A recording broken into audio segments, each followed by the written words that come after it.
सबसे पहले मैं आपको ये बता देता हूँ कि ये चुनाव कहाँ कहाँ होने वाले हैं। इस बार ये 3 म्यूनसिपल कॉरपोरेशन में चुनाव होंगे, अम्बाला, सोनीपत और पंचकुला। म्यूनसिपल काउंसिल रेवाड़ी का चुनाव होगा और म्यूनसिपल कमेटी दारूहेड़ा, उकलाना और सांपला का होगा।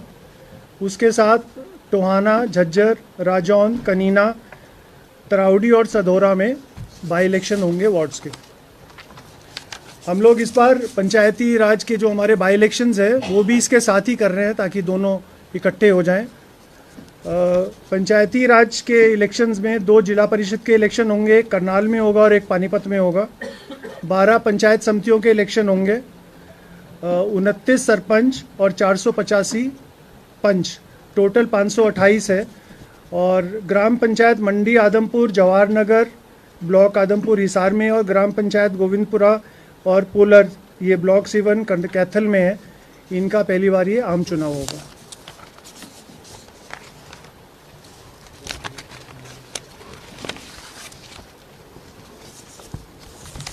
अब मैं जो ये दोनों जो आपको बताया है चुनाव कार्यक्रम की ये इस तरह रहेगा। नामांकन के लिए रिटर्निंग ऑफिसर द्वारा नोटिस चिपकाना तथा प्रकाशित करने की तिथि रहेगी 15 अप्रैल, जो बुधवार का दिन है। नामांकन पत्र प्रस्तुत करने की तिथियां हैं 21 अप्रैल मंगलवार से लेके 25 अप्रैल शनिवार। नामांकन पत्रों की जांच पड़ताल करने की तिथि है 27 अप्रैल सोमवार। उसी दिन उम्मीदवार 28 तारीख को 28 अप्रैल को उम्मीदवारी वापस लेने की अंतिम तिथि है।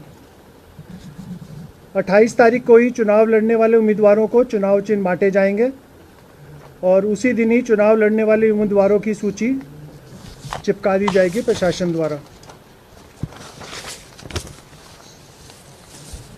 चुनाव की तिथि है रविवार 10 मई 2026। चुनाव का समय रहेगा 8 बजे से 6 बजे तक।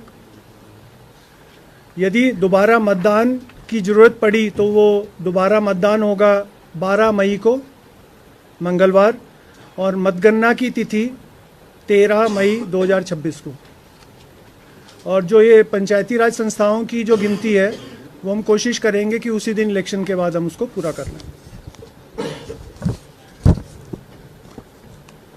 जो भी इन इलेक्शंस के नामांकन फॉर्म और नामांकन के साथ दिए गए जाने वाले शपथ पत्र हैं, उसका फॉर्मेट हमने राज्य निर्वाचन आयोग की वेबसाइट पर उपलब्ध करा दिया है। ये पहली बार है ताकि जो भी उम्मीदवार हैं वो उससे डाउनलोड करके और उस पर अपना नामांकन भर सकें। नगर निगम, नगर परिषद, नगर पालिका के वार्डों की कुल संख्या, महापौर, अध्यक्ष, सदस्यों के पदों, वार्डों जो कि अनुसूचित जाति महिला, पिछड़ा वर्ग ए, पिछड़ा वर्ग महिला, पिछड़ा वर्ग बी, पिछड़ा वर्ग बी महिला एवं महिलाओं के लिए आरक्षित है, उसका भी ब्यौरा आपको इस प्रेस कॉन्फ्रेंस के बाद दे दिया जाएगा कंप्लीट। अपेक्षित मतदाता केंद्र और कुल मतदाताओं की संख्या भी दे दी जाएगी। सबसे पहले आदर्श आचार संहिता, मॉडल कोड ऑफ कंडक्ट, ये आज से ही लागू हो गया है क्योंकि नोटिफिकेशन हो चुका है। इन जिलों में जिन अधिकारी कर्मचारियों को नगर निकायों को चुनाव कार्य के लिए लगाया गया है वो चुनाव होने तक स्थानांतरित नहीं किए जाएंगे। इसके अलावा चीफ सेक्रेटरी को भी एक लेटर लिख दिया गया है कि मॉडल कोड ऑफ कंडक्ट में जो जो चीज़ें प्रशासन और राजनेता नहीं कर सकते हैं वो उनको लेटर लिख दिया गया है ताकि उसका सख्ती से पालन किया जाए। चुनाव लड़ने वाले उम्मीदवारों के लिए शैक्षणिक योग्यता आप लोगों को पता ही है, वो फिर से दोहराने की जरूरत नहीं है, वो प्रेस विज्ञप्ति में भी आपको दे दी जाएगी।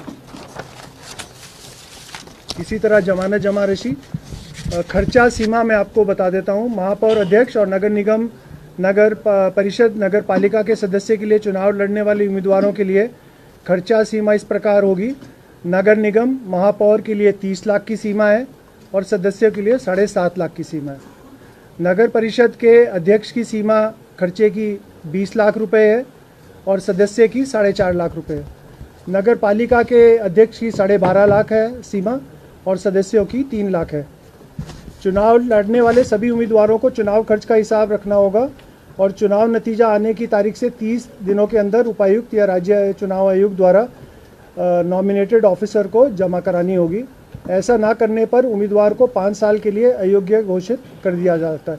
इस बार हम लोग नई चीज़ करेंगे, जो भी एक्सपेंडिचर ऑब्जर्वर होंगे, जिस तरह असेंबली और लोकसभा इलेक्शंस में होता है, उनकी जिम्मेवारी होगी, वो उनको एजुकेट भी करेंगे, बिकॉज इसमें हर एक को पता नहीं होता इसके बारे में।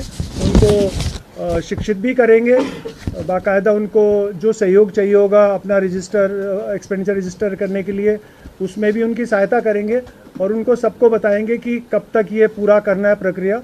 और ये एक्सपेंडिचर ऑब्जर्वर्स की इस बार ड्यूटी लगाई जाएगी कि लास्ट के 2 दिन में वो कैंप करेंगे अपने ज़िलों में, ताकि कोई भी इससे वंचित न रह जाए, क्योंकि उसके बाद फिर जब ये कार्रवाई होती है उनको डिस्क्वालीफाई करने के लिए, वो बहुत अच्छी नहीं होती। इस बार स्टेट इलेक्शन कमीशन हम लोग एक एग्रेसिवली और एक पॉजिटिव उसमें उनका सहयोग देंगे इस कार्य में।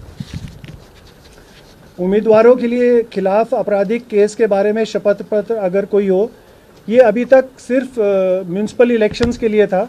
अभी कुछ दिन पहले हम लोगों ने उसके लिए पंचायती में भी जो उम्मीदवार होंगे उसके ऊपर भी ये एप्लीकेबल कर दिया है।